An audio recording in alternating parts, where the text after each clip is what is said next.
বাংলাদেশের প্রশাসনকে জানিয়ে দিতে চাই, আজকে কারা জমায়েত হয়েছে এই দেশে ইসলামের মশাল যারা জ্বালিয়েছিল সেই ওলি আল্লাহদের উত্তরসূরিরা ময়দানে এসেছে।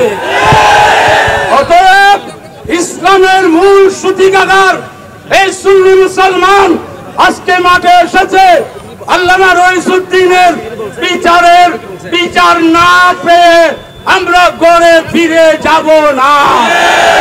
সবাই হাত তুলে বলুন নারায়ে তাকবীর, নারায়ে রিসালাত, আহলে সুন্নাত ওয়াল জামাত।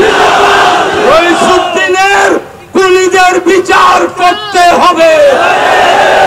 আরো জানিয়ে দিতে চাই, যেই দেশে 92.8% মুসলমানের দেশে নারী কমিশনের নামে কোরআন সুন্নাহ বিরোধী কোন আইন হতে দেওয়া হবে না এবং লক্ষ লক্ষ শহীদের রক্তের বিনিময়ে অর্জিত স্বাধীন বাংলাদেশের 1 ইঞ্চি জায়গা কাউকে দেওয়া যাবে না এবং করিডোরের নামে এই ষড়যন্ত্র বন্ধ করা হোক। আমরা দেশপ্রেমিক জনতাকে এই বিষয়ে সোচ্চার হওয়ার আহ্বান জানাচ্ছি।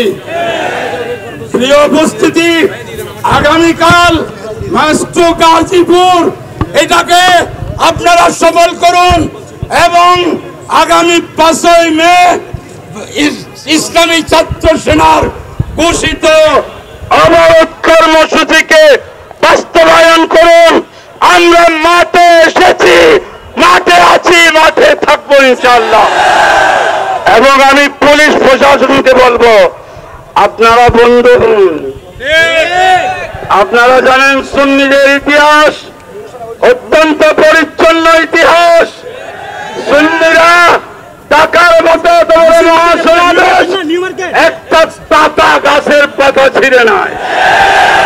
আমরা জানিয়ে দিতে চাই, শান্তিপ্রিয় সুশৃঙ্খল সুন্নি জনগোষ্ঠীকে উস্কাবেন না, আমাদের ধৈর্যের বাঁধ ভাঙতে বাধ্য করবেন না।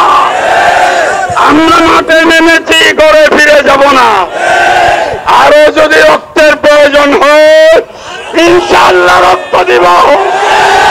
এই দেশের সুন্নিয়তের বিজয় করে ছাড়ব। প্রিয় উপস্থিতি, আগামী যত কর্মসূচি আসবে এক জায়গা থেকে আসবে। আমরা যে কর্মসূচি দিই আপনারা সকল কর্মসূচি বা কঠিন ভাবে বাস্তবায়নের জন্য দৃপ্ত শপথ গ্রহণ করুন। নারায়ে তাকবীর, নারায়ে রিসালাত, আহলে সুন্নাত ওয়াল জামাত, আহলে সুন্নাত ওয়াল জামাত। রইসুদ্দিনের হত্যার বিচার করতে হবে। আসসালামু আলাইকুম ওয়া রাহমাতুল্লাহ। সকলের অবগতির জন্য জানানো যাচ্ছে, মোনাজাত হবে। মোনাজাতের পর